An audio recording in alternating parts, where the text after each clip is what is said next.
The dust kicked up around Jed Boon's boots as he dragged his 16-year-old daughter through the center of Wetstone, her wrists bound with rope like livestock, headed to slaughter. "Step right up," he bellowed to the gathering crowd. "One useless mouth to feed going to the highest bidder." Delilah's face burned with shame as townspeople whispered and pointed, but what happened next would change everything. The mysterious mountain man who bought her had plans that would shock everyone, including her cruel father. Stay with me until the very end of this incredible journey, and let me know in the comments what city you're watching from so I can see how far this story travels around the world. The morning sun cast long shadows across the dusty main street of Wetstone as Jed Boon emerged from the saloon, his weathered face twisted into a permanent scowl that had deepened over the past 16 years. His bloodshot eyes fixed on the modest cabin at the edge of town where his daughter Delilah sat on the porch, sketching wildflowers in the margins of an old newspaper. Even from a distance he could see her rounded figure, and the sight filled him with the familiar mixture of disgust and rage that had consumed him since his wife's death in childbirth. "Delilah!" he roared, his voice cutting through the peaceful morning air like a rusty blade. "Get your worthless hide over here!" The girl looked up from her drawing, her green eyes wide with the eternal hope that maybe, just maybe, today would be different. She set aside her makeshift art supplies and hurried toward her father, her worn dress catching on the wooden steps as she descended. "Yes, Papa," she said softly, keeping her gaze lowered as she'd learned to do over the years. Jed's hand moved faster than a striking rattlesnake, connecting with her cheek in a sharp slap that echoed off the nearby buildings. Several townspeople turned to look, but none dared intervene. This was Jed Boon's business, and in Wetstone a man's family was his property to do with as he pleased. "Don't you papa me, you fat cow!" he snarled, grabbing her by the arm hard enough to leave finger-shaped bruises. "I've had it with feeding your lazy mouth while you sit around drawing pictures like some kind of fancy lady. You eat more than a prize hog and contribute less than a broken-down mule." Delilah's eyes filled with tears, but she bit her tongue to keep from crying out. She'd learned long ago that any sound of protest would only make things worse. Around them, the morning bustle of Wetstone continued, but she could feel eyes on them, some filled with pity, others with the cruel satisfaction that came from witnessing someone else's misfortune. "I'm sorry, Papa," she whispered. "I can work harder, I promise. I'll..." "Shut your mouth." Jed interrupted, his grip tightening on her arm. "I'm done with your promises, done with your excuses, done with you entirely." He began dragging her toward the center of town where the weekly market was beginning to set up. Delilah stumbled behind him, confusion and fear warring in her chest. What did he mean, done with her entirely? "Papa, please," she tried again, her voice barely audible. "What are you doing? Where are we going?" But Jed didn't answer. Instead, he pulled her into the middle of the town square where a small crowd had begun to gather around the various merchants setting up their stalls. The morning light cast harsh shadows across his face as he released her arm and shoved her forward, causing her to stumble and nearly fall. "Ladies and gentlemen of Wetstone," Jed called out, his voice booming across the square, "gather round for a once-in-a-lifetime opportunity." More people began to drift over, drawn by the spectacle and the promise of entertainment. Delilah looked around desperately, searching for a friendly face, someone who might help her. She spotted Mrs. Henderson, the baker's wife, but the woman quickly looked away.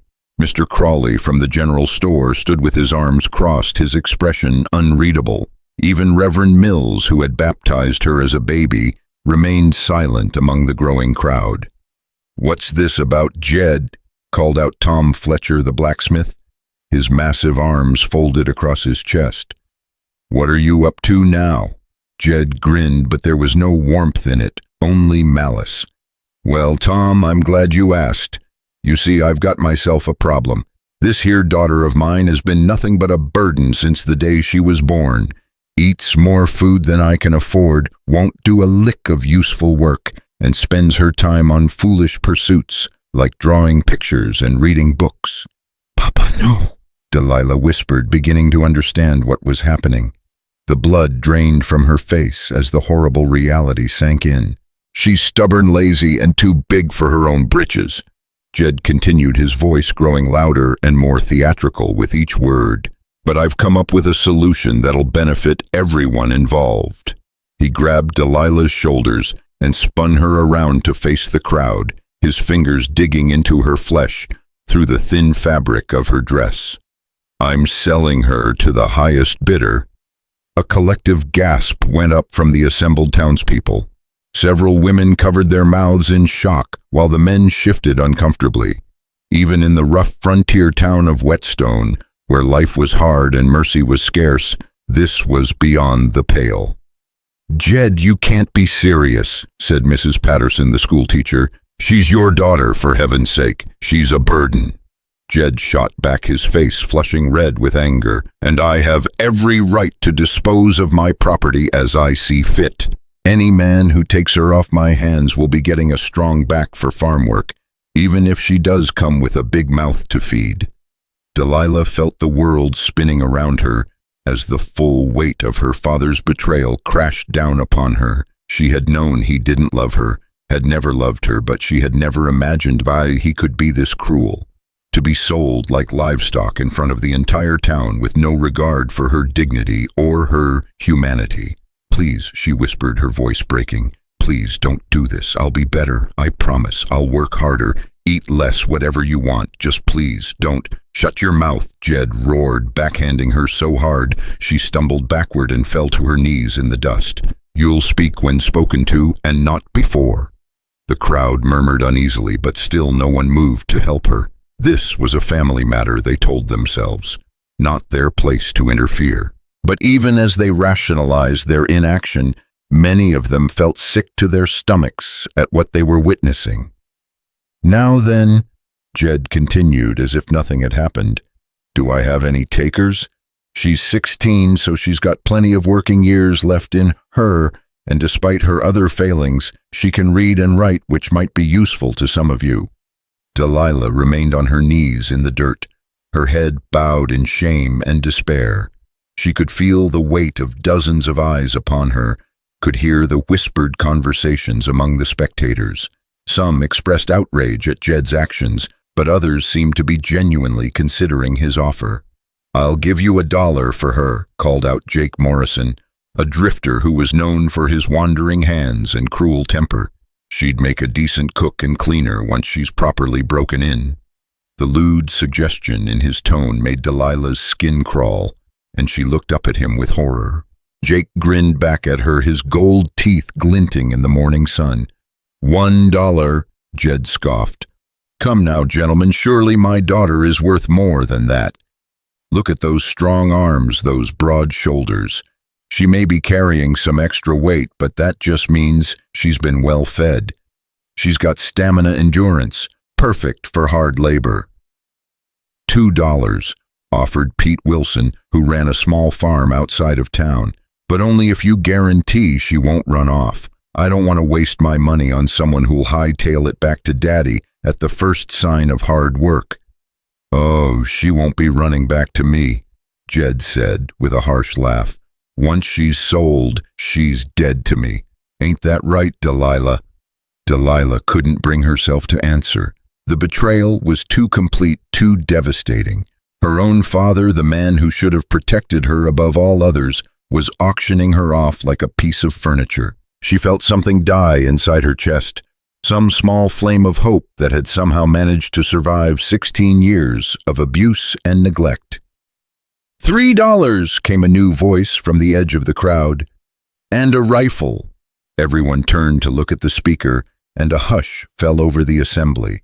Standing at the back of the group was a man unlike any other in Whetstone, tall and lean, with long dark hair that fell to his shoulders and a full beard that was streaked with silver despite his relatively young age. His clothes were simple but well-made buckskin pants and a cotton shirt that had seen better days. But it was his eyes that caught everyone's attention. They were the palest blue like winter ice, and they seemed to see straight through to a person's soul. Gideon Maddox, someone whispered, and the name rippled through the crowd like wind through wheat. Delilah had heard the name before, though she'd never seen the man himself.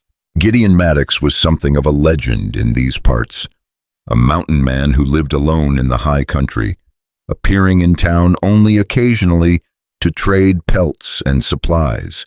Some said he'd been a preacher before taking to the wilderness, while others claimed he'd been a soldier in the war. All anyone knew for certain was that he was dangerous in the way that wild things were dangerous, and most people gave him a wide berth. "Did you say $3 and a rifle?" Jed asked, his eyes lighting up with greed. Gideon stepped forward through the crowd, which parted before him like the Red Sea. He moved with the fluid grace of a predator, each step deliberate and measured. When he reached the center of the square, he looked down at Delilah, who was still kneeling in the dust. "Stand up, girl," he said quietly, his voice rough from disuse. Delilah scrambled to her feet, brushing the dirt from her dress with shaking hands. Up close, Gideon Maddox was even more intimidating than she'd imagined. He towered over her by more than a foot, and his pale eyes seemed to look right through her. "What's your name?" he asked.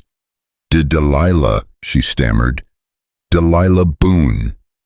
Gideon nodded slowly, then turned his attention back to Jed.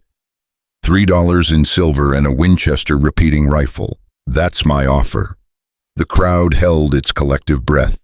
$3 was more money than most of them saw in a month, and a Winchester rifle was worth at least twice that again. It was an incredibly generous offer for what amounted to human chattel. Jed's eyes were practically glowing with avarice. "You've got yourself a deal, mister," he said, extending his hand to shake on it. But Gideon didn't take the offered hand. Instead, he reached into his coat and pulled out a small leather pouch, which he tossed to Jed. The coins clinked together as they landed in the dust at the man's feet. "The rifle's on my horse," Gideon said. "Gideon, you can collect it when we're done here." He turned back to Delilah, studying her face with those unsettling pale eyes. "Do you have any belongings you need to collect?" Delilah glanced toward the cabin where she'd spent the first 16 years of her life, then back at her father, who was already counting the silver coins. I have a few things, some clothes and—" "Get them," Gideon said, quickly. As Delilah hurried toward the cabin, her mind raced with questions and fears. What kind of man was Gideon Maddox? What did he want with her? The stories she'd heard painted him as a dangerous loner, someone who lived outside the boundaries of civilized society. Would he be kinder than her father, or had she simply been sold from one nightmare into another?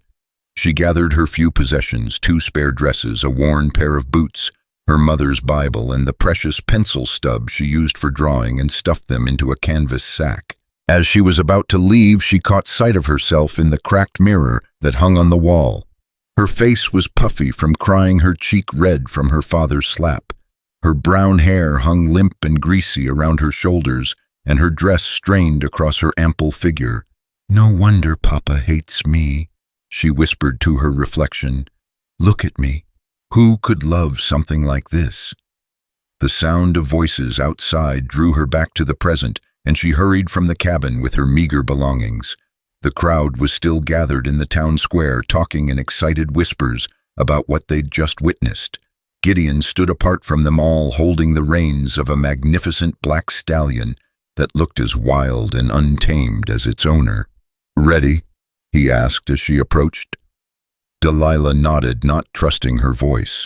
Gideon helped her up onto the horse behind him, his touch surprisingly gentle for someone with such rough hands. She had never ridden a horse before, and the animal's size and power terrified her almost as much as the man she now found herself pressed against. "Hold on," Gideon said, and then they were moving. As they rode out of Wetstone, Delilah looked back one last time at the only home she'd ever known. Her father was still standing in the town square, the rifle Gideon had given him slung across his shoulder, counting his silver coins. He didn't even look up as they rode away. The tears came then, hot and bitter and unstoppable.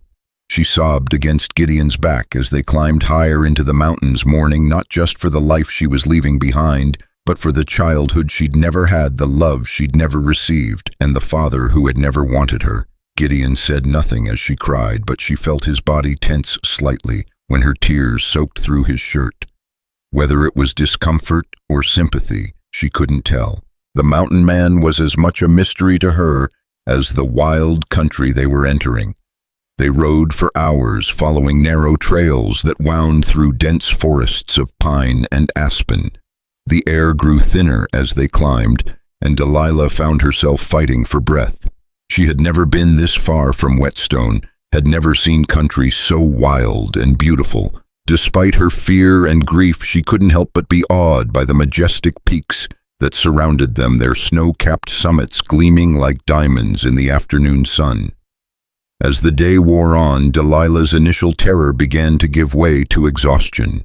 The rhythmic motion of the horse, combined with the emotional toll of the morning's events, made her eyelids heavy. She found herself nodding off against Gideon's back, only to jerk awake whenever the horse stumbled on the rocky trail. "We're almost there," Gideon said suddenly, his voice startling her out of her doze. Delilah looked up to see a small log cabin nestled in a clearing ahead of them, smoke rising from its stone chimney. It was much smaller than the house she'd shared with her father, but it looked well built and sturdy. A small garden plot had been carved out of the wilderness nearby, and she could see goats grazing in a fenced enclosure. Gideon brought the horse to a stop in front of the cabin and dismounted with fluid grace. He reached up to help Delilah down, his hands steady and sure as they gripped her waist. Her legs nearly gave out when her feet hit the ground, partly from the long ride, but mostly from sheer terror at what might happen next. "This is your home now," Gideon said, shouldering her canvas sack. "Come inside." The interior of the cabin was sparse but clean, with rough-hewn furniture and a stone fireplace that dominated one wall. Shelves lined the walls filled with books, supplies, and various artifacts that spoke to a life lived close to the land. A bearskin rug covered part of the wooden floor, and dried herbs hung from the rafters, filling the air with their earthy scent. "Are you hungry?" Gideon asked, moving to the fireplace where a pot of stew simmered over the coals. Delilah nodded, though she wasn't sure she could keep anything down. Her stomach was twisted in knots of fear and anticipation. When would he tell her what he expected from her? When would the real horror begin? Gideon ladled stew into a wooden bowl and set it on the rough table along with a thick slice of fresh bread. "Sit," he said. "Eat." Delilah perched on the edge of a wooden chair, the bowl in her trembling hands. The stew smelled wonderful, rich, with meat and vegetables and herbs she couldn't identify. It was better food than she'd had in months, and despite her fear, she found herself eating eagerly. Gideon watched her for a moment, then turned to tend to other tasks. He banked the fire, checked the supplies in his shelves, and made small adjustments to various items around the cabin. All the while he said nothing, and the silence stretched between them like a taut rope. Finally, Delilah couldn't stand it anymore. "What do you want from me?" she asked, her voice barely above a whisper. Gideon paused in his movements, his back still turned to her. "Want from you? I mean, what are my duties? What work do you expect me to do? When do I—" She couldn't finish the sentence, couldn't voice her deepest fears about what kind of slavery she'd been sold into. Gideon turned around then, and she was surprised to see something that might have been sadness in his pale eyes.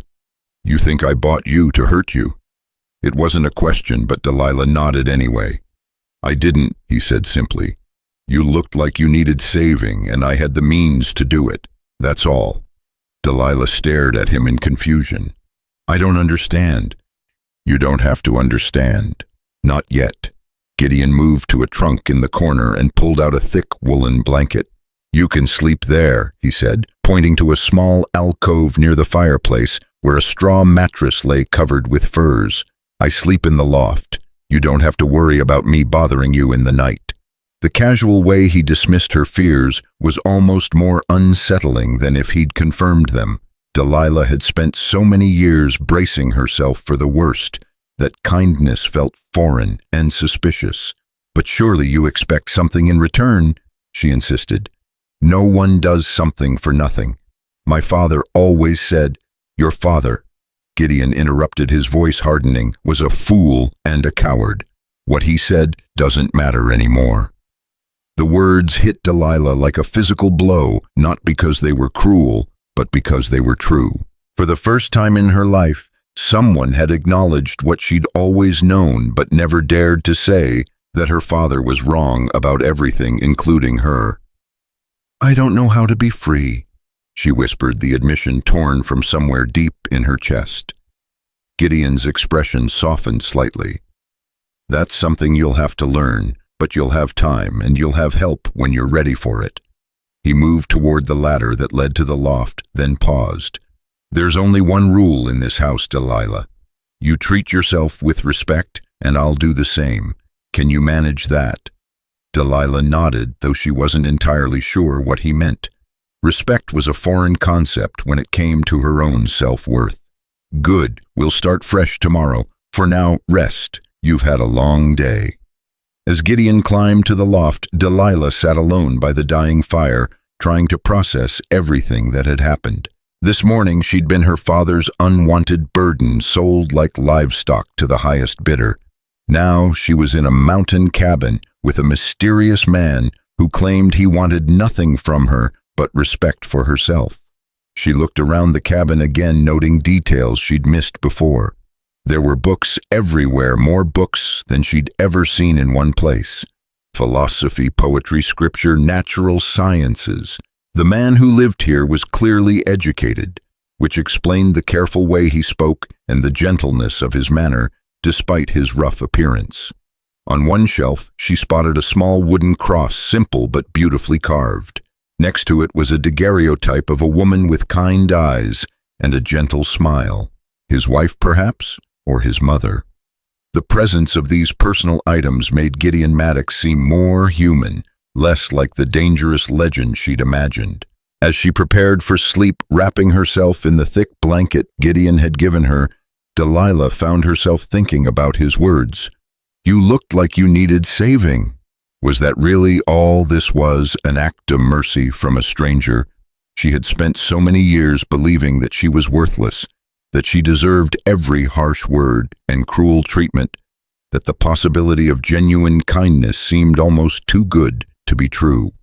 But as she drifted off to sleep in the warm glow of the fireplace, surrounded by the peace and safety of the mountain cabin, she allowed herself to hope just a little that, maybe for the first time in her life, someone had seen her as worth saving.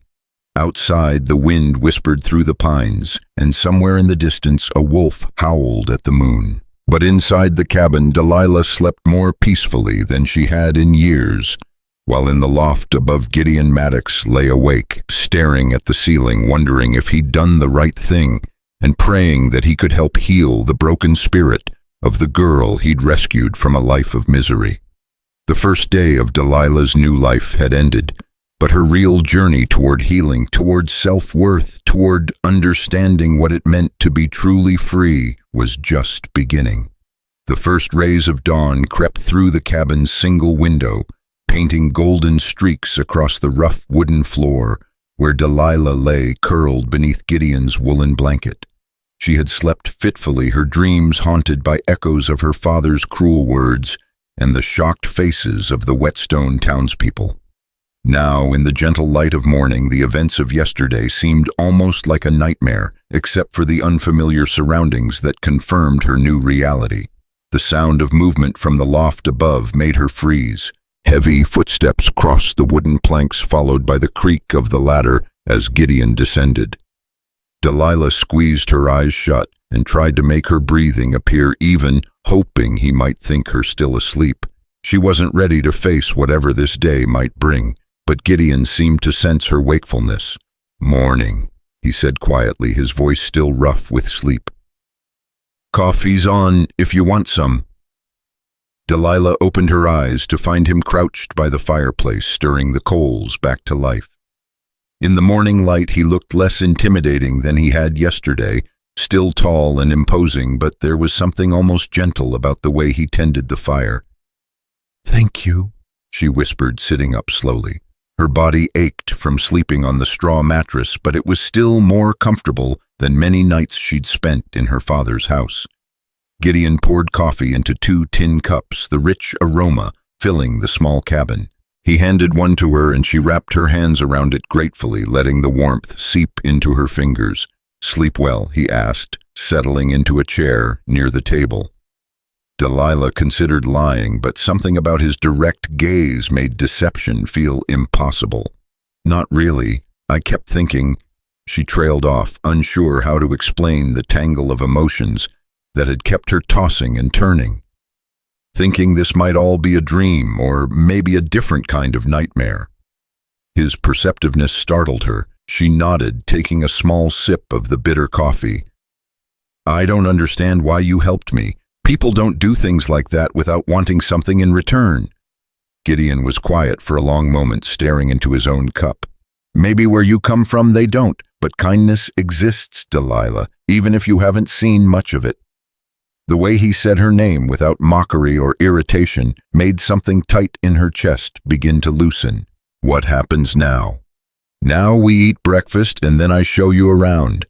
This is your home too, and you should know how things work here."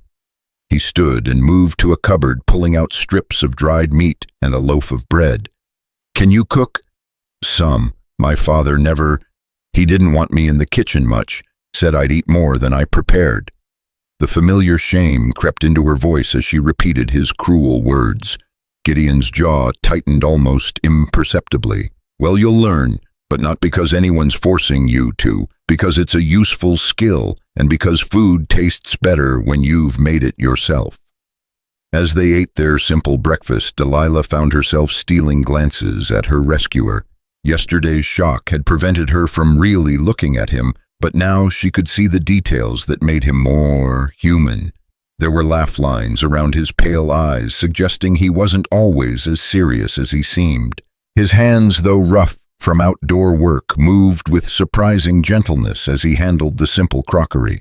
Most telling of all, she noticed the way he automatically served her the larger portion of meat, keeping the smaller piece for himself. "You're staring," he observed without looking up from his meal. Delilah's cheeks burned. "I'm sorry, I didn't mean to." "It's all right, you're trying to figure me out. That's natural." He finally raised his eyes to meet hers. "What do you want to know?" The direct question caught her off guard. In her father's house, curiosity had been discouraged with sharp words or sharper blows. Are you really a preacher, like the stories say?" Something flickered across Gideon's face, pain maybe, or regret. "Was, long time ago in a different life." "What happened? That's a story for another day." His tone wasn't harsh, but it carried a finality that warned against pressing further. "Come on, let me show you around." They stepped outside into the crisp mountain air, and Delilah gasped at the view that greeted her. The cabin sat in a small clearing surrounded by towering pines, with snow-capped peaks visible in every direction. A stream bubbled nearby, its water crystal clear and cold. It was more beautiful than anything she'd ever imagined, like stepping into one of the fairy tales her mother used to read to her before she died. "It's magnificent," she breathed. Gideon glanced at her with what might have been approval. "It grows on you. Come meet the goats."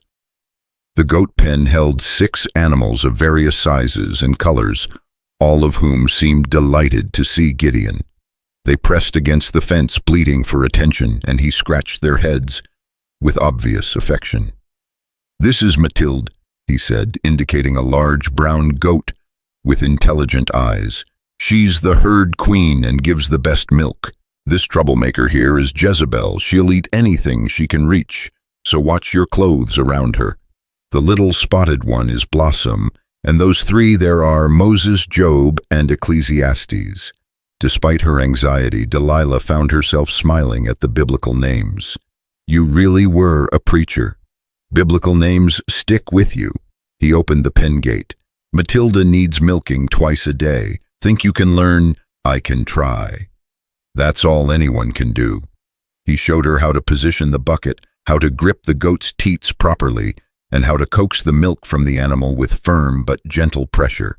Delilah's first attempts were clumsy, producing more frustrated bleating from Matilda than actual milk, but Gideon was patient with her mistakes. "Like this?" she asked, finally managing a thin stream. "Better, keep practicing." The simple praise made her glow with an unfamiliar warmth. When was the last time someone had encouraged her instead of criticizing? She couldn't remember. After the milking, Gideon led her to a small chicken coop where a dozen hens pecked at the ground. "Eggs every morning," he explained. "The hens are temperamental, but they'll get used to you. Just move slowly and speak softly." Delilah gathered the eggs carefully, marveling at their perfect smoothness. In Wetstone, eggs had been a luxury her father could rarely afford. Here they seemed plentiful as dewdrops. "There's a garden plot behind the cabin," Gideon continued as they walked back toward the house. "It's late in the season, but there are still vegetables to harvest. Potatoes, carrots, some late greens. Winter's coming, so we'll need to preserve what we can." The word "we" sent a strange thrill through Delilah. When had she ever been part of a "we" before they spent the morning working in the garden, Gideon showing her how to identify which vegetables were ready for harvest and which needed more time. The work was harder than she expected. Her soft hands quickly developed blisters from the unfamiliar tools, but there was something satisfying about pulling food from the earth. "Why did you really buy me?" she asked, as they worked side by side, pulling carrots from the rich soil. Gideon was quiet for so long she thought he wouldn't answer. Finally he said, "Because I know what it's like to be broken by someone who should have protected you." The words hung in the air between them, heavy with shared pain. Delilah wanted to ask more, but something in his expression warned her off. Instead she said, "I don't know how to be anything but broken. You'll learn that too." That afternoon, as the sun climbed higher and warmed the mountain air, Gideon left Delilah to explore the cabin while he went to check his trap lines. She spent an hour examining his books, running her fingers over titles she'd never heard of. Many were religious texts, commentaries on scripture, theological treatises, collections of sermons. But there were others too, volumes on natural philosophy, poetry collections, even a few novels that her father would have called frivolous. She pulled out a slim volume of poems by someone named Emily Dickinson and opened it to a random page. The words seemed to speak directly to her soul. "I'm nobody, who are you? Are you nobody too?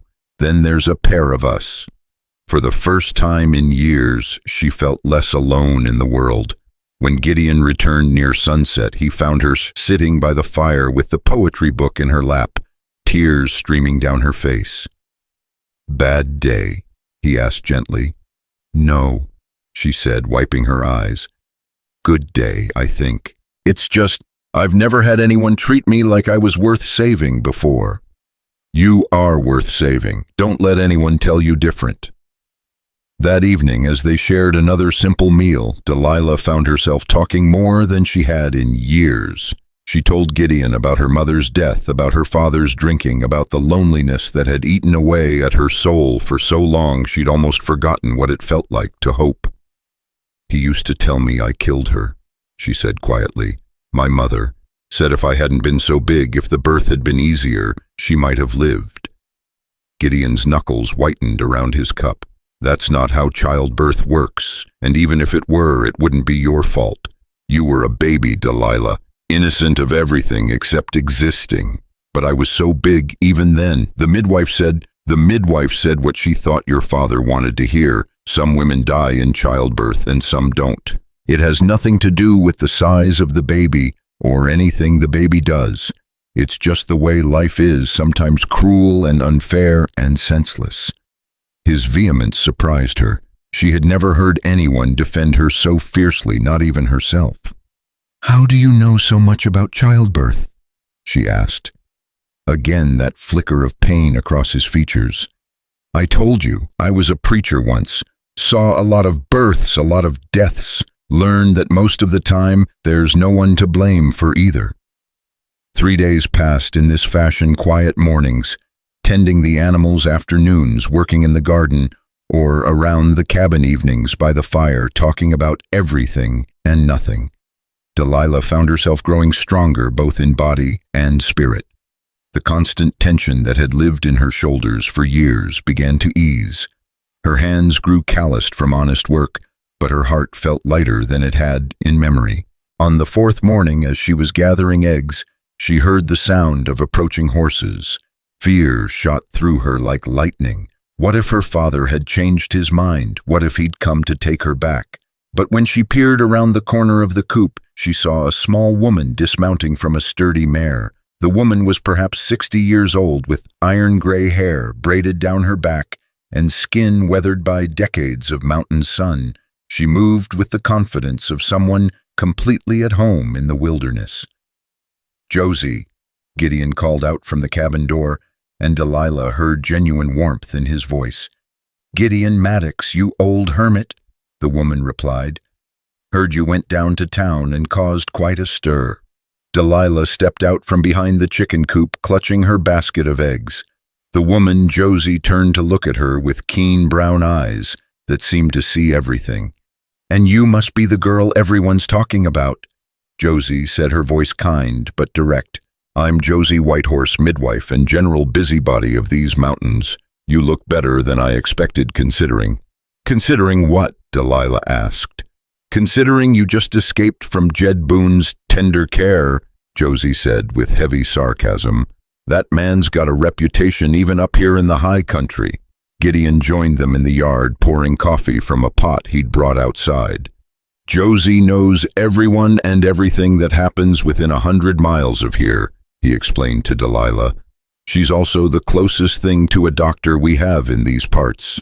And I'm here to look you over, child," Josie said matter-of-factly. "Make sure you're healing proper from whatever damage was done." Delilah flinched. "I'm fine, really. Gideon's been very kind."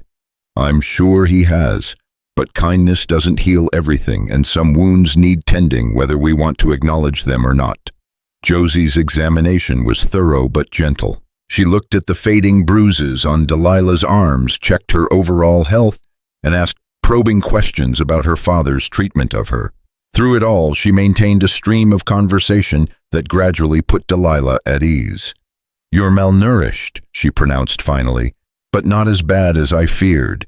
These mountain victuals will put some healthy weight on you soon enough.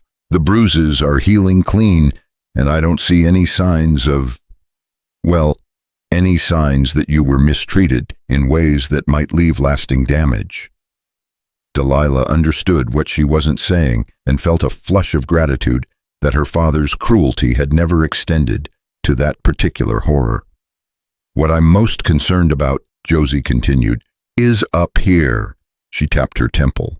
16 years of being told you're worthless leaves marks that don't show on the skin." "I'm trying to forget," Delilah said quietly. "Don't forget," Josie advised. "Remember, but don't let it define you. There's a difference between carrying scars and letting them cripple you." Before she left, Josie pulled Gideon aside for a private conversation that Delilah couldn't hear, but she caught fragments, words like gentle and patience and time. When they finished talking, Josie hugged Delilah goodbye with surprising tenderness. "You take care of yourself, child, and you remember what happened to you wasn't your fault, and it doesn't have to determine what happens next." That evening, as autumn began to show its colors on the mountainsides, Delilah found herself thinking about Josie's words. She was sitting outside the cabin sketching the sunset in the margins of an old newspaper when Gideon joined her. "May I see?" he asked, nodding toward her drawing.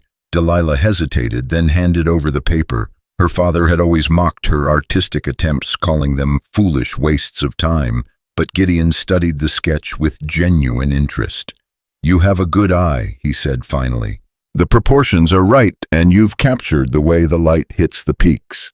It's just something I do to quiet my mind," she said, embarrassed by the praise.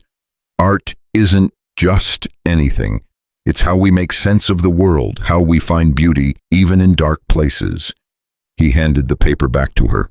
Would you like some proper supplies? Paper, charcoal, maybe some paints?" Delilah's eyes widened. "Oh, I couldn't. That would be too expensive, and I haven't done anything to earn—" "Delilah." His voice was gentle but firm. "You don't have to earn the right to pursue something that brings you joy. That's not how life should work. It's how it's always worked for me." "Then it's time to learn a different way." The next morning, Gideon rode down to a trading post some 20 miles away and returned with a package wrapped in brown paper. Inside were sheets of real drawing paper, sticks of charcoal, and a small set of watercolor paints with brushes. "I can't accept this," Delilah protested, even as her fingers itched to touch the beautiful supplies. "They're not a gift," Gideon said. "They're an investment." "In what?" "In you. In the person you're becoming." That afternoon, while Gideon worked on repairing the cabin's roof, before winter set in, Delilah experimented with her new art supplies. She painted the changing leaves, the goats in their pen, the mountain peaks that surrounded their little valley. Each brushstroke felt like a small act of rebellion against her father's voice in her head, the voice that insisted she was worthless and undeserving of beautiful things. As the days grew shorter and the air crisper, Delilah settled into the rhythms of mountain life. She learned to milk the goats without getting kicked to gather eggs, without disturbing the brooding hens to tend the garden and preserve the vegetables they harvested. More importantly, she learned to trust both Gideon and herself. One evening in late September, as they sat by the fire after supper, Gideon pulled out a worn guitar and began to play. The melody was hauntingly beautiful, and after a few minutes he began to sing in a rich baritone voice, "Amazing grace, how sweet the sound that saved a wretch like me." Delilah felt tears prick her eyes. She had heard the hymn before, but never sung with such profound understanding of what it meant to be lost and then found. "My mother used to sing that," she whispered when he finished. "Mine too." Gideon's fingers continued to pick out a gentle melody on the strings. She said it was a song for anyone who'd ever felt broken beyond repair. "Do you think that's true, that people can be saved no matter how broken they are?" Gideon looked at her across the flickering firelight, his pale eyes serious. "I think you're proof that it is." That night, for the first time since arriving at the mountain cabin, Delilah slept without nightmares. She dreamed, instead of soaring on eagle's wings above the peaks, free and unafraid, with the whole world spread out below her like a canvas waiting to be painted. She was beginning to understand what freedom might feel like, and slowly, very slowly, she was learning to believe that she might actually deserve it. The peace that had settled over their mountain sanctuary was shattered on a cold October morning when Delilah discovered a wounded red-tailed hawk near the stream. The magnificent bird lay crumpled among the fallen leaves, one wing bent at an unnatural angle, its fierce golden eyes dulled with pain and exhaustion. "Gideon," she called, her voice echoing off the surrounding peaks as she knelt beside the injured creature. "Come quickly." He emerged from the cabin at a run, his face tense with concern, until he saw what had captured her attention. The hawk watched their approach, with wary intelligence too weak to flee, but still proud enough to refuse surrender. "Looks like he tangled with something bigger than himself," Gideon observed, crouching beside Delilah. "Wings broken, but it's a clean break. Might heal if we can keep him still long enough. Can we help him?" The urgency in her voice surprised them both.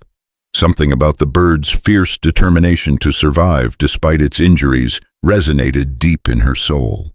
"We can try, but it won't be easy. Wild things don't take kindly to being caged, even for their own good." Together they carefully wrapped the hawk in one of Gideon's old shirts and carried him to a makeshift pen Gideon constructed from wooden slats and chicken wire.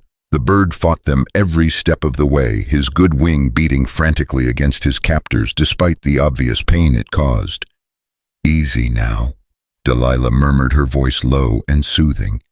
"We're not going to hurt you. We're trying to help." Something in her tone seemed to reach the wounded creature. He settled slightly, though his eyes remained fixed on her with unwavering intensity. "You've got away with him," Gideon noted with surprise. "Maybe he knows what it's like to be broken," she said softly. Over the following days, Delilah devoted herself to the hawk's care with single-minded determination. She brought him fresh water and strips of meat, cleaned his pen, and spoke to him in the same gentle voice she'd learned to use with the goats. Slowly, gradually, the bird began to trust her presence. "What should we call him?" she asked Gideon one evening as they watched the hawk methodically tear apart a rabbit Gideon had snared.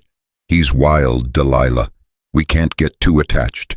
When his wing heals, he'll need to be released." "I know that, but he still deserves a name while he's with us." Gideon considered this, watching the bird's proud bearing even in captivity. "Gabriel, maybe. Herald of important news." "Gabriel," Delilah repeated, testing the name. "I like that." The hawk seemed to approve as well, tilting his head toward her voice whenever she spoke his name. It was while tending to Gabriel 2 weeks later that Delilah first spotted the rider approaching their valley. The distant figure moved slowly along the mountain trail, leading what appeared to be a pack mule laden with supplies. For a moment, her heart seized with familiar terror. What if it was her father come to reclaim his property? But as the rider drew closer, she realized it was someone else entirely. A tall, lean man with graying hair and weathered bronze skin, wearing clothes that suggested both frontier practicality and native heritage. He rode with the easy confidence of someone completely at home in the wilderness. "Friend of yours?" she asked Gideon, who had emerged from the cabin to watch the stranger's approach. "Running Elk," Gideon said, and there was genuine warmth in his voice. "He's Ute knows these mountains better than anyone. Trades with the settlers sometimes, but mostly keeps to himself." The man called Running Elk dismounted near their cabin with fluid grace, tying his horse to the post Gideon had set for that purpose. Up close, Delilah could see he was perhaps 50 years old, with intelligent dark eyes and a face marked by both laughter and sorrow. "Gideon Maddox," he said, clasping the mountain man's hand in greeting. "The smoke from your chimney told me you had survived another season." "Just barely," Gideon replied with dry humor. "Running Elk, I'd like you to meet Delilah. She's staying with me now." Running Elk's keen gaze settled on her, and Delilah had the unsettling feeling that he could see straight through to her soul. But when he spoke, his voice was kind. "I have heard the story of what happened in the town below," he said simply. "You have found a good place to heal." The matter-of-fact way he acknowledged her pain without dwelling on it made Delilah feel oddly comforted. This was clearly a man who understood that some wounds were best addressed directly rather than ignored. "Thank you," she said quietly. "What brings you up this way?" Gideon asked as they moved toward the cabin. Running Elk's expression darkened slightly. "Troubling news from the valley. The white man who sold his daughter there are rumors he is planning to return for her." Delilah's blood turned to ice water in her veins. "Return for me, but he sold me. He said I was dead to him."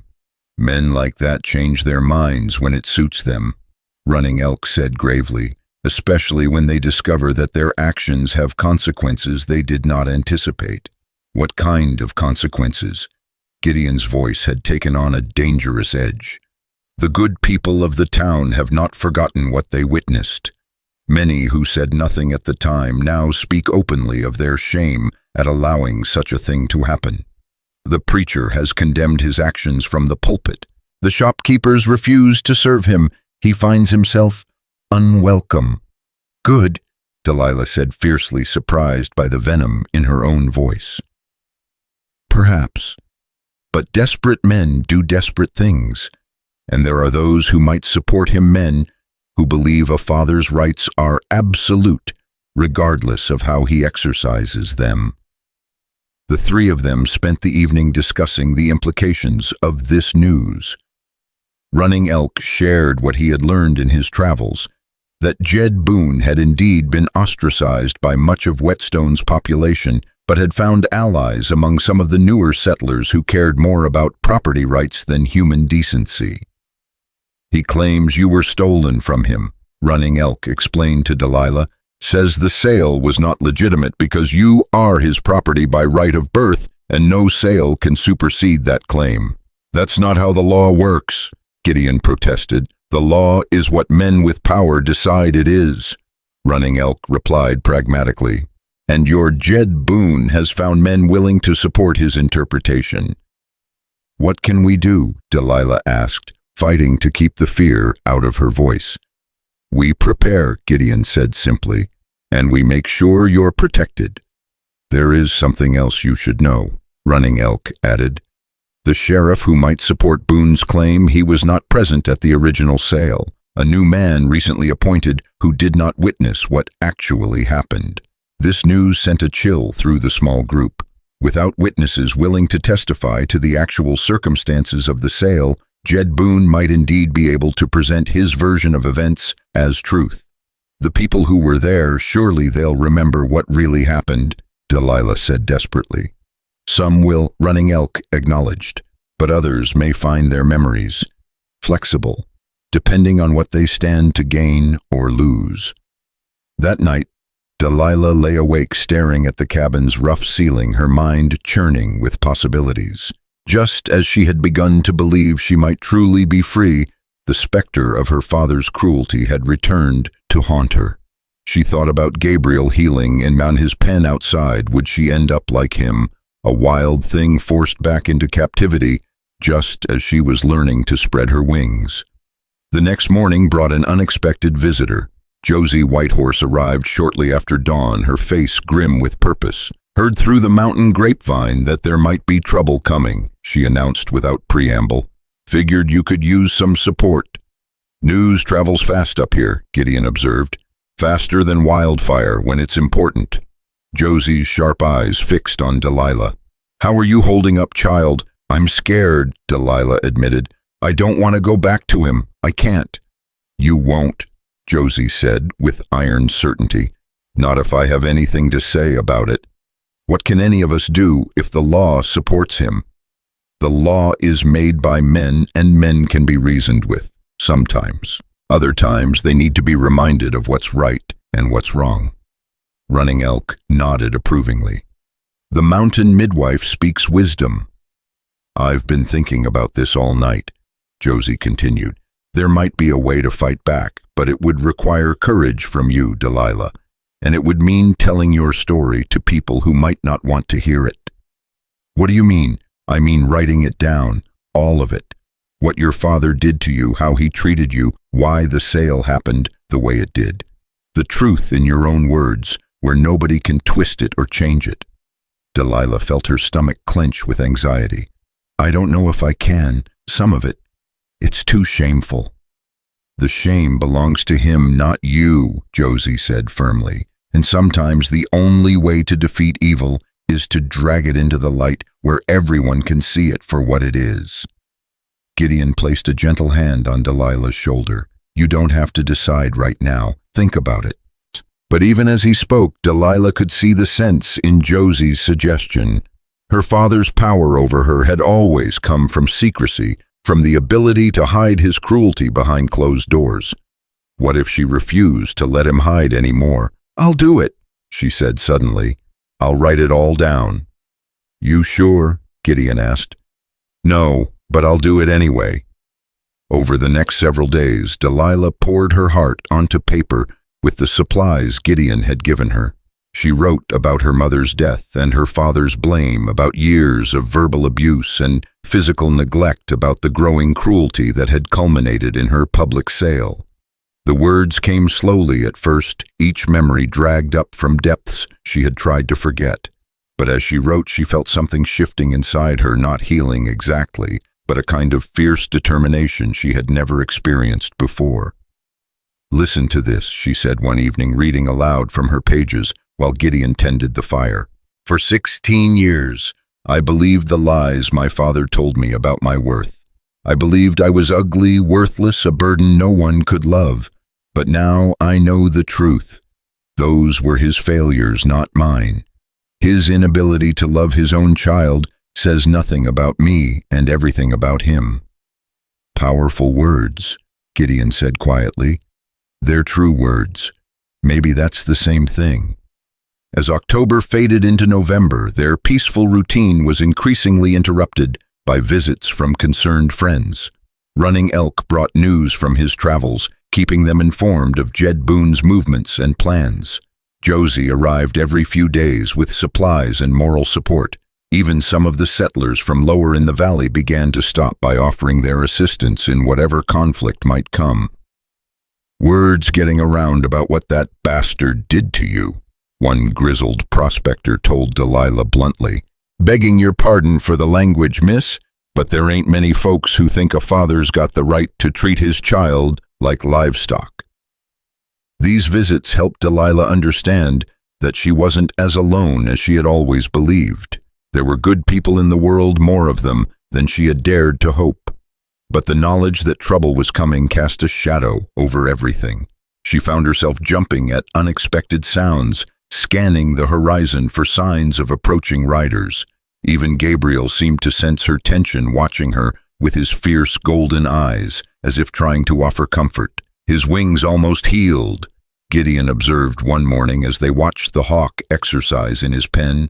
"Another week or two, and he should be ready to fly again." "I'll miss him," Delilah said softly. "Will you? Or are you afraid of what his freedom means for you?" The question hit closer to home than she was comfortable with. "Both, I think." "Freedom's scary," Gideon agreed. "Especially when you've never had it before, but that doesn't make it wrong." That afternoon, while Gideon was checking his trap lines, Delilah decided to attempt something she had never done before: let Gabriel out of his pen. The hawk had been growing increasingly restless, and she could see the longing for flight in his eyes. "Easy, Gabriel," she murmured, carefully opening the pen door. "I know you want to fly, but you have to be careful. Your wing isn't completely strong yet." The hawk stepped cautiously out of his enclosure, tilting his head to study his expanded surroundings. For a moment, Delilah thought he might simply walk away, but then with a sudden burst of energy, he spread his wings and launched himself into the air. Her heart soared with him as he climbed higher and higher, his powerful wings carrying him up toward the mountain peaks. This was what freedom looked like: wild and beautiful and unstoppable. But then, just as she was celebrating his recovery, Gabriel faltered. His injured wing buckled and he tumbled from the sky, hitting the ground with a sickening thud. "No!" Delilah cried, running to where he lay, stunned and gasping. "Oh, Gabriel, I'm so sorry. I shouldn't have let you out. I should have waited." She gathered the bird carefully in her arms, tears streaming down her face. "I just wanted you to be free. I wanted you to fly." Gideon found her there 20 minutes later, still holding the wounded hawk and sobbing as if her heart would break. "What happened?" he asked gently. "I let him out too soon. I thought he was ready, but he wasn't, and now he's hurt worse than before, and it's all my fault." Gideon knelt beside her, his large hands surprisingly gentle as he examined Gabriel's injuries. "He's not hurt worse," he said, after a careful inspection. "Just shaken up. His wing held, he just got tired faster than he expected. But he fell. He flew first. That's what matters." Gideon met her eyes. "Sometimes the only way to know if you're ready for freedom is to try it and see what happens." They returned Gabriel to his pen, but something had changed. The hawk no longer seemed content to wait patiently for his release. He had tasted flight, however briefly, and now nothing else would satisfy him. "Just like you," Gideon observed that evening as they watched Gabriel pace restlessly in his enclosure. "What do you mean? You've had a taste of what it means to be free, to be valued, to be treated with kindness. Even if your father does come back, even if he tries to reclaim you, you know now that there's another way to live. That knowledge changes everything." Delilah considered this as she worked on her written account that night. He was right, she was no longer the broken, defeated girl who had been sold in Wetstone's town square. She had learned to tend animals, to create art, to trust and be trusted. Most importantly, she had learned that she was worth saving. The realization filled her with a fierce determination she had never felt before. Let her father come, she thought. Let him try to drag her back to his world of cruelty and shame. She would not go quietly. 2 days later, her resolve was tested when Running Elk arrived with the news they had all been dreading. "They are coming," he announced without preamble. "Your father, a sheriff, and 3 other men. They will be here by tomorrow evening." Delilah felt the familiar ice-cold fear flood through her veins, but this time it was accompanied by something else: anger, hot, righteous anger at the injustice of it all. "Let them come," she said, surprising everyone, including herself. "I'm ready." "Are you sure?" Josie asked, having arrived shortly after Running Elk with the same news. "No," Delilah admitted, "but I'm ready anyway." That night, as they made their preparations, Delilah went to check on Gabriel one last time. The hawk watched her approach with his usual intense focus, and she was struck again by the fierce intelligence in his golden eyes. "You're like that bird," Gideon said, quietly joining her at the pen. "Still got flight in you even after everything that's tried to break you." "Do you really think so?" "I know so. Tomorrow when they come, remember that. Remember, you're not the same person they're expecting to find." Delilah nodded, drawing strength from his certainty. She had been broken, once sold like property and treated as less than human. But she had been healing in this mountain sanctuary, growing stronger with each passing day. Tomorrow would test whether that healing was real, whether the freedom she had tasted was strong enough to survive her father's return. Like Gabriel's first flight, it might end in a fall, but at least she would have tried to soar. The confrontation was coming, and for the first time in her life, Delilah Boon was not entirely afraid of what it might bring. The dawn mist clung to the mountain peaks like ghostly fingers when the sound of approaching hoofbeats shattered the morning stillness. Delilah stood at the cabin window, her manuscript clutched against her chest, watching 5 riders emerge from the tree line like harbingers of her darkest fears made manifest. Her father rode at the front, his face twisted with the familiar expression of righteous fury she knew so well. Beside him sat a man she didn't recognize, tall and thin, with a star pinned to his vest that caught the early light. Sheriff Hawkins, she assumed, the new lawman who hadn't witnessed the original sale. Behind them rode 3 other men, their faces hard, with the kind of moral certainty that made dangerous men out of ordinary ones. "They're here," she whispered, though Gideon had already seen them from his position near the goat pen. "Remember what we discussed," he said quietly, moving to stand beside her. "Stay calm. Tell the truth. Don't let them bait you into anger." But as the riders drew closer, Delilah felt the familiar paralysis of terror beginning to creep up her spine. For all her brave words the night before, seeing her father's face again transported her back to that frightened girl who had cowered under his roof for 16 years. "I can't do this," she breathed. "Gideon, I can't." "Yes, you can." His voice was steady, anchoring her to the present moment. "You're not the same person he sold. Remember that." Jed Boon dismounted with theatrical authority, his boots hitting the ground with deliberate force. The sheriff followed suit, his hand resting casually on the butt of his pistol, in a gesture clearly meant to intimidate. "Delilah," Jed called out, his voice carrying the false warmth of a concerned father. "Come out here, daughter. Time to come home." Gideon stepped onto the cabin's front porch, positioning himself between the riders and the door. "She is home." "You got no right to speak for her, Maddox," Sheriff Hawkins said, his voice carrying the nasal twang of authority recently acquired. "This here's a family matter." "Family matters don't usually require armed escorts," Gideon replied evenly. "They do when children have been kidnapped," Jed snapped, dropping his pretense of paternal concern. "You took my daughter without permission, filled her head with lies, and kept her from returning to her rightful home. That's not what happened, and you know it." Delilah's voice surprised everyone, including herself, as she stepped onto the porch beside Gideon. The manuscript was still pressed against her chest, like armor made of truth. Jed's eyes fixed on her with the predatory intensity She remembered from childhood, but she forced herself to meet his gaze without flinching. "Delilah, honey, you've been confused by this man's manipulations, but Daddy's here now to take you home where you belong." "Home?" The word came out as a laugh, bitter and sharp.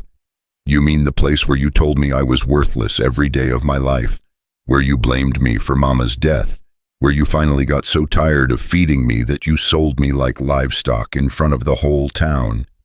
"Now see here," Sheriff Hawkins began, but Delilah cut him off. "No, you see here. Were you there that day? Did you witness what happened in Wetstone's town square?" The sheriff's eyes shifted uncomfortably. "I heard tell of it, but—" "You heard tell," Delilah repeated. "From who from him?" She pointed at her father. "The man who dragged me in front of the entire town and auctioned me off to the highest bidder. That ain't how it happened," Jed protested, his face flushing red. "I was trying to find you a good home, a place where you could learn proper work habits and—" "Stop lying." The words exploded from Delilah with a force that made even Gideon step back in surprise. "Stop lying about what you did and why you did it. I have witnesses, Daddy, people who were there who saw everything." "What witnesses?" Sheriff Hawkins demanded. Before Delilah could answer, the sound of more horses approaching echoed through the valley. A group of riders emerged from the trail, Josie Whitehorse leading the way, followed by Running Elk and half a dozen settlers from the lower valleys. "Those witnesses," Gideon said quietly. Josie dismounted with the fluid grace of someone born to the saddle, her weathered face set in lines of grim determination.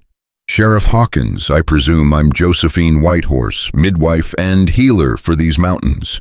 I believe there are some facts you need to hear before you make any decisions about this young woman's fate." "This is a legal matter, ma'am," the sheriff replied, though his voice had lost some of its earlier certainty. "I have papers here stating that Jed Boon's daughter was taken from him unlawfully." "Papers can be forged," Running Elk said calmly, stepping forward. "Truth cannot. What would a redskin know about legal documents?" One of Jed's companions sneered. The insult hung in the air like gunpowder, and Delilah saw Gideon's hand move closer to the rifle, leaning against the cabin wall. But Running Elk simply smiled, an expression more dangerous than any show of anger.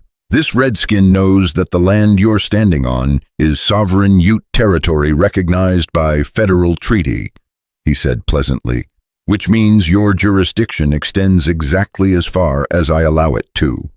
The sheriff's face went pale as the implications sank in. "Now hold on, but I'm a reasonable man," Running Elk continued. "I believe in justice, so let's hear all the evidence before anyone makes decisions they might regret."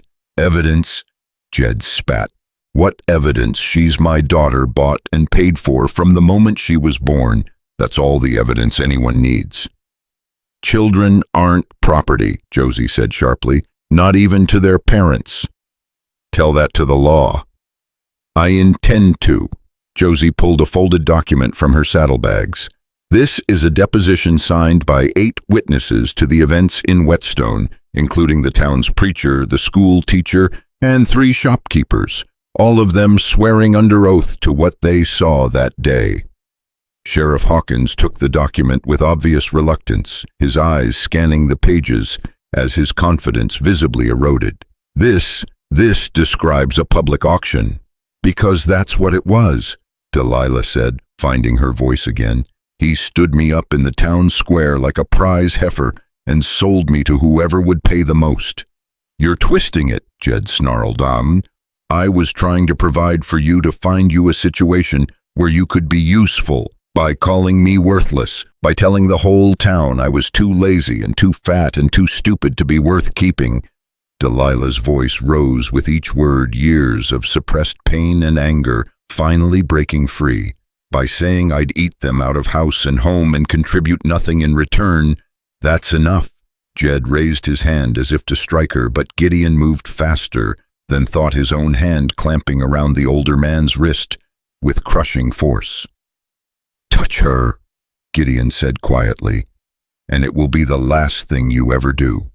For a moment, the two men stood locked in silent conflict, Jed's face purple with rage and humiliation. Then Gideon released him with a contemptuous push that sent the older man stumbling backward. "This man has no authority over anyone," Gideon told the sheriff. "He sold that authority for $3 silver and a rifle. I have the bill of sale to prove it. Bills of sale don't apply to human beings." Sheriff Hawkins protested, but his voice lacked conviction. "They did that day," said a new voice from the edge of the clearing. Everyone turned to see Reverend Mills riding into the valley, his clerical collar stark white against his black coat. Behind him came 3 more riders, Tom Fletcher, the blacksmith, Mrs. Patterson, the schoolteacher, and Pete Wilson, who had bid $2 for Delilah in that horrible auction. "Reverend Mills," the sheriff said with obvious relief. "Thank God, maybe you can talk sense into these people." "The only sense that needs talking is the truth," the Reverend replied gravely. "And the truth is that I witnessed Jed Boon sell his daughter like livestock to the highest bidder. I saw him strike her when she begged him not to. I heard him say she was dead to him once the transaction was complete." That's not... Jed stammered, his face going ashen as his carefully constructed narrative crumbled around him. "I was there too," Tom Fletcher added, his massive arms crossed over his chest. "Saw the whole thing. Made me sick to my stomach watching a man treat his own flesh and blood that way." Mrs. Patterson nodded emphatically. "The poor child was on her knees in the dirt begging her father not to sell her, and he backhanded her for speaking up. It was the most shameful thing I've ever witnessed." Even Pete Wilson, who had participated in the bidding, seemed overcome with remorse. "I'm ashamed to say I thought about buying her myself. Figured she needed saving from him. Should have done something to stop it instead of making it worse." Sheriff Hawkins looked around at the assembled faces, all of them bearing witness to Jed Boon's cruelty, and Delilah could see the moment when his resolve finally broke. "Mr. Boon, these are serious allegations." "They're lies," Jed shouted desperately. "All of them. They're trying to steal my property." "I'm not property." Delilah's voice cut through his protests like a blade. She stepped forward, the manuscript still clutched in her hands, and for the first time in her life, she felt the full power of her own righteous anger. "I'm a human being with thoughts and feelings and dreams, and you never saw me as anything more than a burden to be disposed of. Delilah, please." Jed's tone shifted, becoming wheedling and desperate. "I know I wasn't perfect, but I'm still your father. Blood is blood, honey. Come home with me and we can start over." "Start over?" Delilah laughed, a sound devoid of humor. "Like you started over every time you got drunk and blamed me for Mama's death. Like you started over every time you called me worthless and ugly and stupid. Like you started over when you decided to sell me to get rid of me permanently." She held up the manuscript, its pages rustling in the mountain breeze. "I wrote it all down. Every cruel word, every blow, every day you made me wish I'd never been born. It's all here in black and white, and copies are being sent to newspapers in Denver and Colorado Springs." The blood drained from Jed's face as he realized the implications. "You can't, people wouldn't. A daughter doesn't have the right to, a daughter has the right to tell the truth," Josie said firmly. "And the truth is that you're unfit to be anyone's father." "This is preposterous," one of Jed's companions protested. "A man's got rights over his own children." "Not when he abandons those rights," Running Elk said calmly. "Not when he sells them to the highest bidder in a public square." Sheriff Hawkins removed his hat and ran his fingers through his thinning hair, clearly overwhelmed by the situation he'd walked into. "This isn't what I was told. Mr. Boon, you said your daughter had been kidnapped, that she was being held against her will." "She is," Jed insisted. "Look at her. She's been poisoned against me by this mountain man and his lies." "No," Delilah said quietly, her voice carrying more authority than she'd ever possessed before. "I've been healed. There's a difference." She looked around at all the faces surrounding her friends, and strangers' allies and enemies, and felt a clarity she'd never experienced before. "I'm not going back with you," she told her father. Ever. You sold me. You said I was dead to you, and I'm holding you to that bargain. You don't have a choice, Jed snarled, his mask of paternal concern finally slipping completely away. You're my daughter, and you'll do as I say. Actually, said a new voice from the edge of the clearing, she does have a choice. Everyone turned to see an elderly man in a black suit riding into the valley, followed by two deputies wearing official badges. The newcomer dismounted with careful dignity, revealing himself to be at least 70 years old, with white hair and intelligent gray eyes. Judge Morrison, Sheriff Hawkins said with obvious surprise. I didn't expect to see you here. I received some very interesting letters, the judge replied, pulling several documents from his saddlebag, including a remarkable account written by a young lady named Delilah Boon, describing her treatment at the hands of her father and her subsequent sale to Mr. Gideon Maddox. Delilah felt her heart skip a beat. My letters, but I only sent them yesterday. Express riders travel fast when the matter is urgent. Judge Morrison said kindly, Your account was quite compelling, Miss Boon, compelling enough to bring me here personally to investigate these allegations. This is outrageous, Jed protested. She's a child. Children don't get to choose their guardians. 16-year-olds do under certain circumstances, the judge replied, particularly when those circumstances involve documented abuse and abandonment.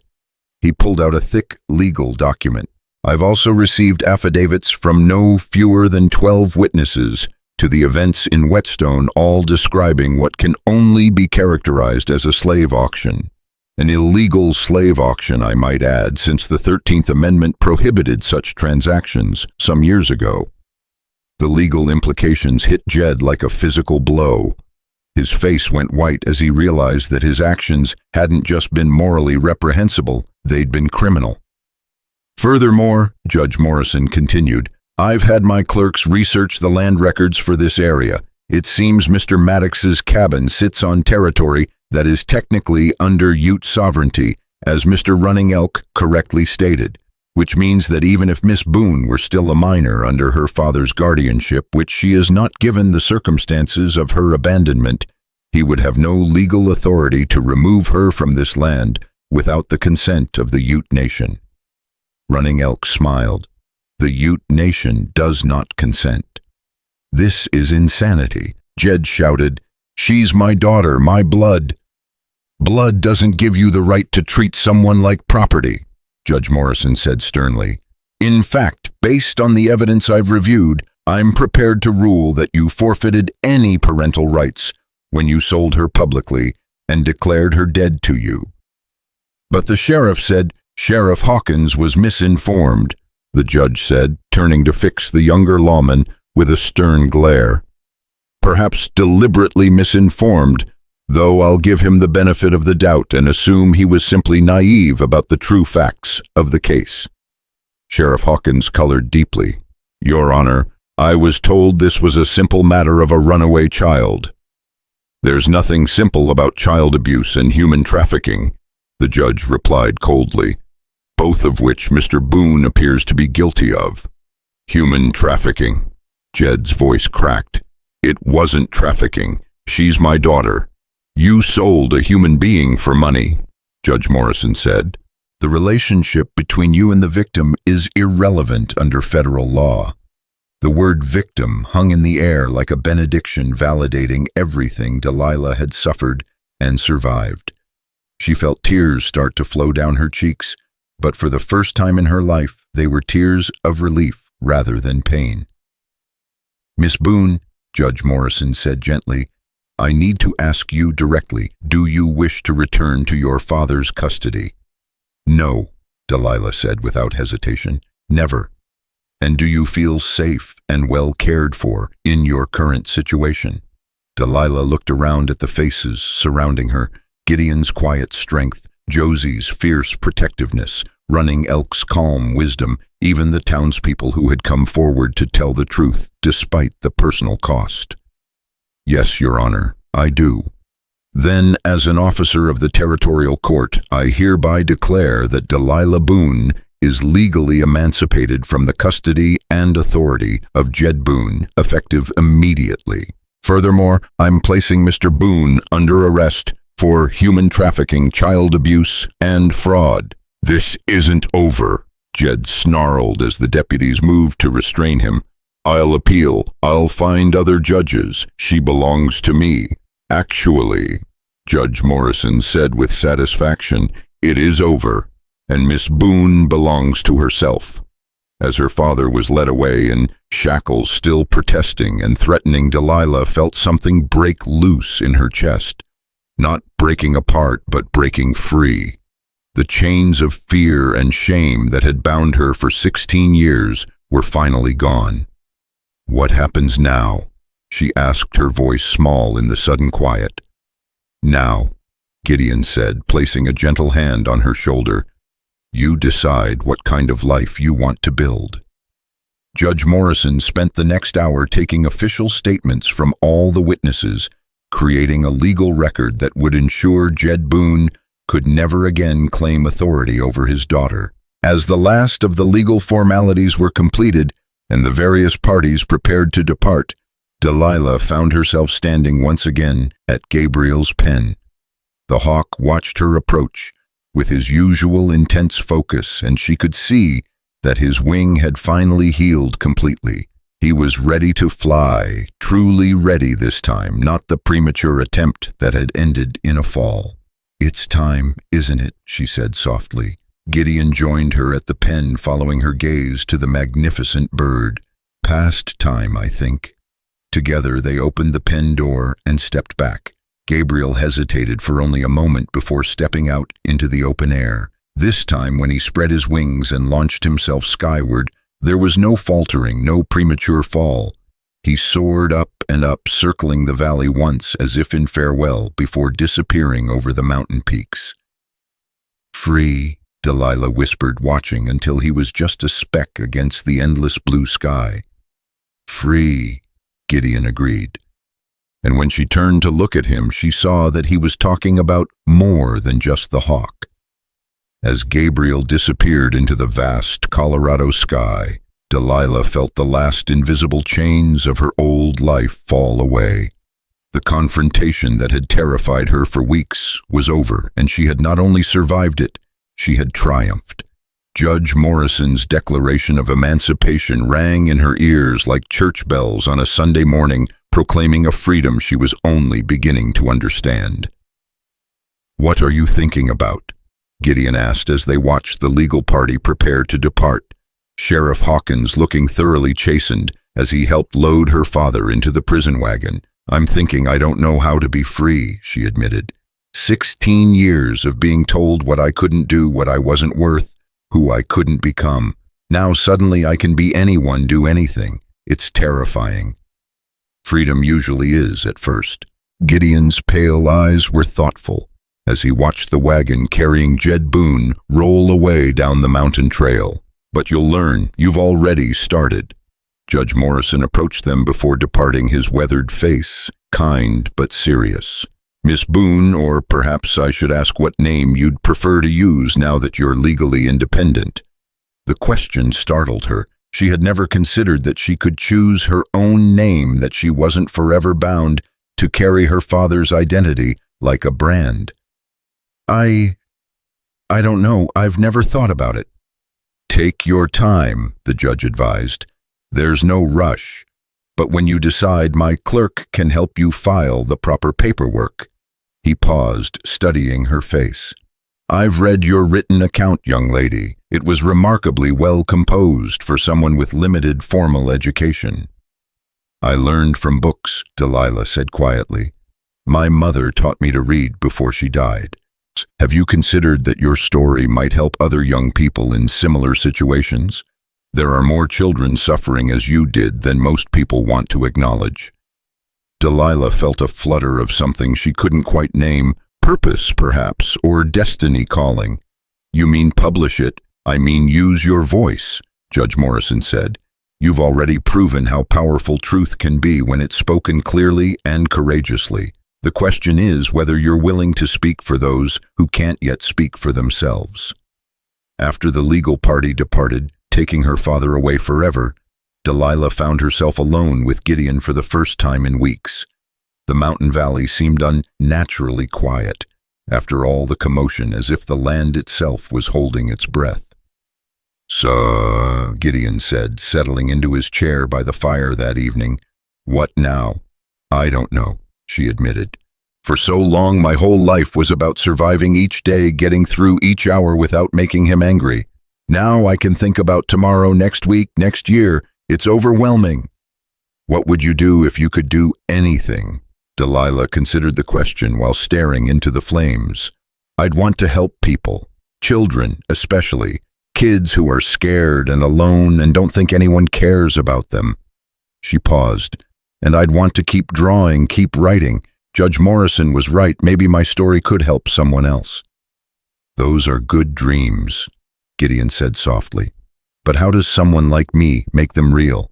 I have no money, no connections, no formal education. You have something more valuable than any of those things. You have the truth and the courage to tell it."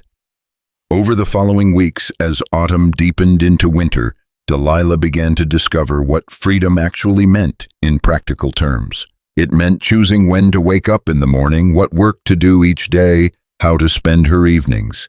It meant being able to sketch for hours without apologizing for wasting time, or reading books without being told she was getting above her station. Most surprisingly, it meant having opinions that mattered to someone.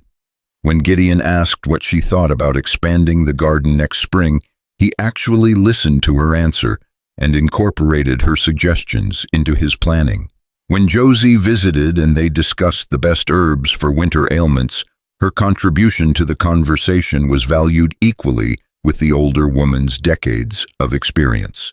"You're changing," Josie observed one afternoon as they worked together preserving the last of the autumn vegetables. "Am I? How?" "You stand up straighter, look people in the eye when you talk to them. There's strength in your voice now, confidence.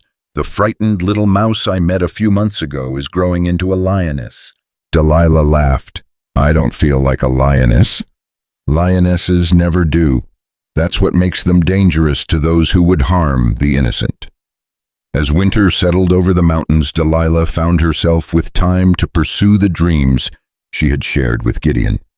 She began expanding her written account, transforming it from a legal document into something more, a story that captured not just the facts of her abuse, but the emotional journey from despair to hope. She wrote about the shame of being sold in public, but also about the unexpected kindness of strangers. She described the crushing weight of worthlessness, but balanced it with the gradual discovery of her own value. Most importantly, she wrote about the possibility of healing even from wounds that seemed too deep to mend. "Listen to this," she said one evening, reading aloud from her latest pages while Gideon worked on repairing a bridle. "I used to think that broken things stayed broken forever, that damage was permanent, and shame was a birthmark that could never be washed away. But I learned that healing is not about forgetting what hurt you, it's about refusing to let that hurt define who you become."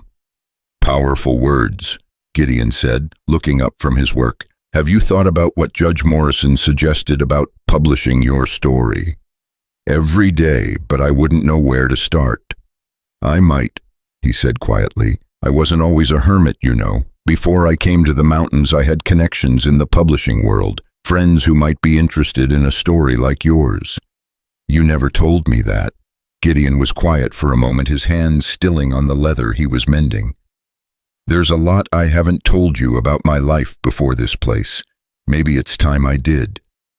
That night, by the light of the crackling fire, Gideon told Delilah about his past. He had indeed been a preacher, but in the cities of the East rather than frontier towns. He had been married to a woman named Sarah, had pastored a large congregation in Boston, had written theological treatises that were published and widely read. "What happened?" Delilah asked softly when he paused in his narrative. "Sarah died," he said simply. "Cholera epidemic in the winter of 1869. I lost her and our unborn child in the same week. I'm so sorry. I blamed God. Gideon continued, his voice distant with memory. Stood in my pulpit the Sunday after the funeral and told my congregation that either God didn't exist or he was too cruel to deserve worship. You can imagine how well that went over. They dismissed you. They tried to. I dismissed myself first, packed up everything I owned, sold what I couldn't carry, and headed west. Been running from God and man ever since. Delilah studied his profile in the firelight, seeing new depths in the man who had saved her. Do you still blame God? I don't know. Some days I think maybe he sent me to that town square to save you. Other days I think it was just chance and stubbornness. He met her eyes. But I know this, whatever brought us together, I'm grateful for it. You've given me something I thought I'd lost forever. What's that? Purpose. A reason to believe that broken things can be made whole again. As winter deepened, their little mountain sanctuary became a gathering place for an unlikely extended family. Running Elk visited regularly, bringing news from the outside world and sharing stories of Ute tradition around their evening fires. Josie made the journey despite increasingly difficult weather, often staying for days at a time to help with various projects. Even some of the townspeople from Wetstone began making the difficult climb to their valley. Tom Fletcher came to repair their tools and stayed to share meals and conversation. Mrs. Patterson brought books and writing supplies, encouraging Delilah's literary efforts. Reverend Mills made the journey twice, blessing their unconventional household and discussing theology with Gideon late into the night. You're building something here, Running Elk observed one evening as they sat around the fire with Josie and the Reverend. Something important. What do you mean? Delilah asked. A new kind of family, not bound by blood or law, but by choice and care. The old ways are changing, and maybe this is what the new ways look like. People choosing to belong to each other because they want to, not because they have to. The Bible calls it the household of faith, Reverend Mills added. Those who are bound together by love and purpose rather than mere blood relation. Whatever you call it, Josie said, practically, it's working. Delilah's thriving here in a way she never could have under her father's roof. It was true. With each passing day, Delilah felt herself growing stronger, more confident, more certain of her own worth. She had gained weight, healthy weight that came from regular meals and physical work, rather than the bloated unhealthiness of poverty and stress. Her skin had cleared, her hair had regained its natural shine, and her eyes held a light that had been absent for years. More importantly, she had begun to dream, not just of survival, but of contribution. She wanted to use her story to help other children trapped in situations like hers. She wanted to continue learning, perhaps even to teach someday. She wanted to explore the vast world beyond the mountains, but she also wanted to have a home, to return to this home with these people who had chosen to love her. I've been thinking about my name, she told Gideon one evening as they worked together in comfortable silence, she writing and he reading. Oh, what conclusions have you reached? I want to keep Delilah. It was my mother's choice, and I'd like to honor that, but I don't want to be a Boon anymore. What would you like to be instead? She was quiet for a moment, considering. Would it be too presumptuous to ask if I could be a Maddox? Gideon looked up from his book, his pale eyes suddenly bright with emotion. You want to take my name only if you'd have me, not not like a wife or anything, she said, blushing furiously, but maybe as the daughter you never had. For a moment, Gideon couldn't speak. When he finally found his voice, it was thick with unread tears. Delilah, there's nothing in this world that would make me prouder than to call you my daughter. The paperwork was filed in the spring when the mountain passes reopened and travel became possible again. Judge Morrison handled the legal adoption personally, joking that in all his years on the bench, he had never presided over a more unusual or more heartwarming case. Delilah Maddox, he pronounced as he signed the final documents, has a nice ring to it, don't you think? It's perfect. she said, tears of joy streaming down her face. But the name change was only the beginning of the transformations that spring brought.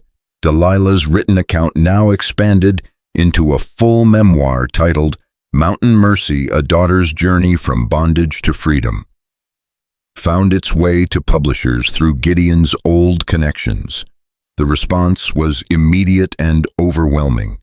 "They want to publish it," Gideon announced, holding up a letter from a Boston publishing house. "Not just publish it, they want to do a full printing with distribution throughout the eastern states." "Are you serious?"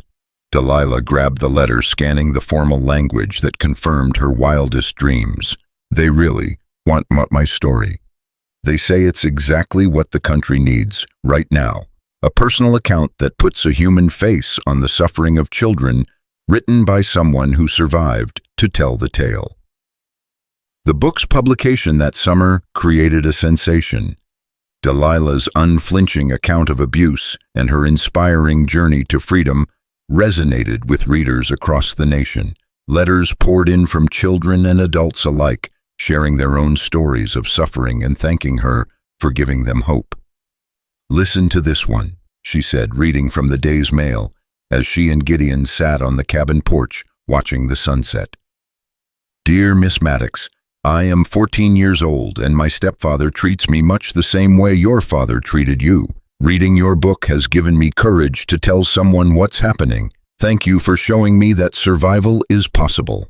"That's why you wrote it," Gideon reminded her, "to help others find their own path to freedom."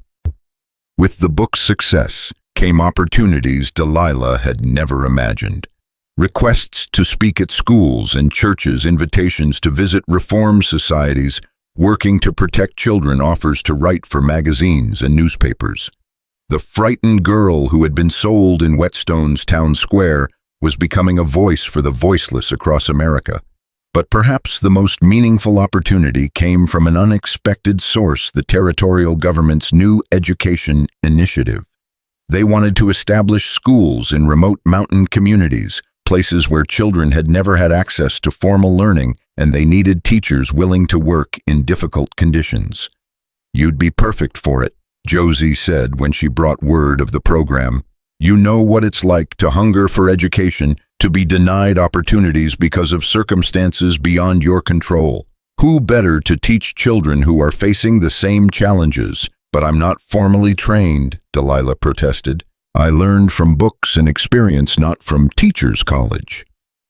"Sometimes the best teachers are those who've learned through struggle," Gideon observed. "You have something no college can teach: empathy born of shared experience."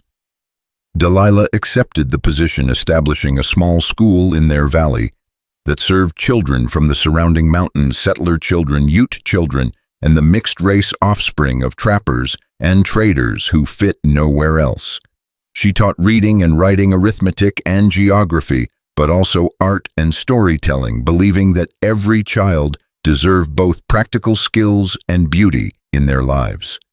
"Welcome to our school," she told her first group of students, a motley collection of 8 children ranging in age from 6 to 15. "Here we learn not just facts, but how to think for ourselves, not just skills, but how to dream of better futures. Most importantly, we learn that every single person has value, regardless of where they came from or what others might say about them." The children, many of whom had been told they were too poor, too wild, or too different to deserve education, responded to her message with eager hearts. Under her guidance, they flourished in ways their parents had never thought possible. 2 years after the confrontation that had set her free, Delilah stood once again in the place where Gabriel's pen had been, watching her students practice their letters in the afternoon sunshine. The hawk had never returned, but she sometimes caught glimpses of red-tailed hawks soaring over the valley, and liked to think one of them might be him, living the free life he had been meant for. "Any regrets?" Gideon asked, joining her in the garden where she was tending the vegetables that would feed her students through the winter. "About what?" "About staying here instead of taking one of those offers to lecture in the big cities. You could be famous, wealthy, influential in ways that matter to the wider world."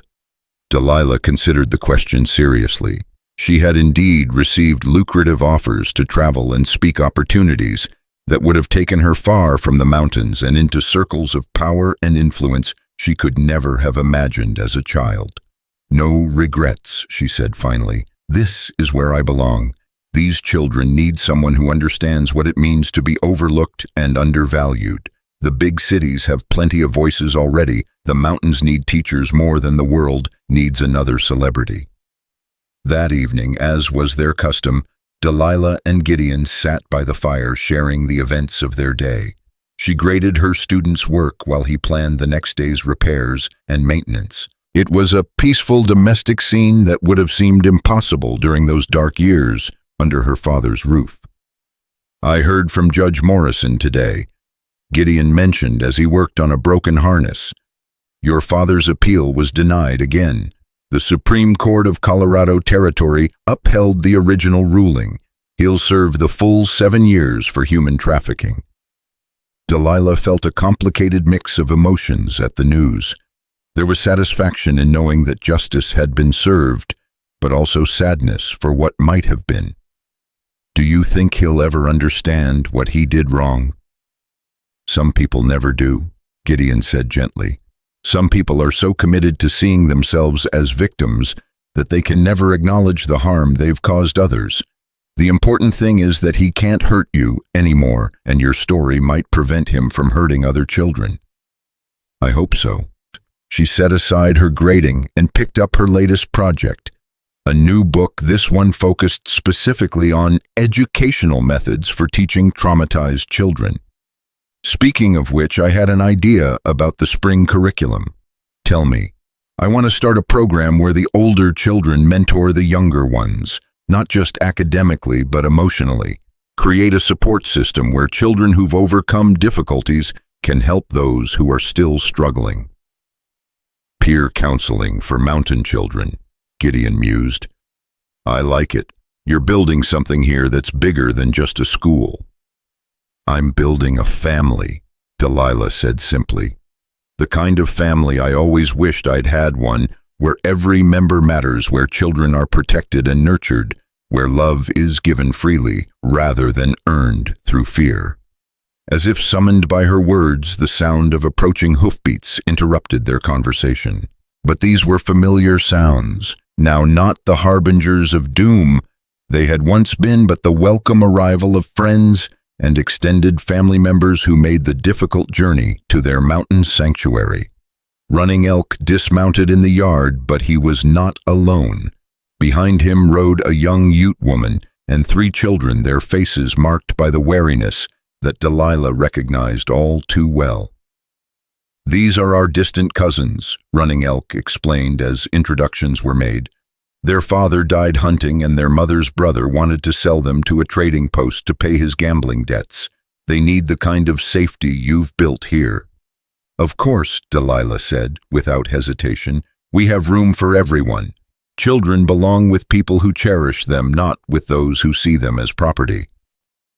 That night, as she helped the new arrivals settle into the school dormitory she and Gideon had built the previous summer, Delilah reflected on how far she had traveled from that terrified girl kneeling in Wetstone's dusty square.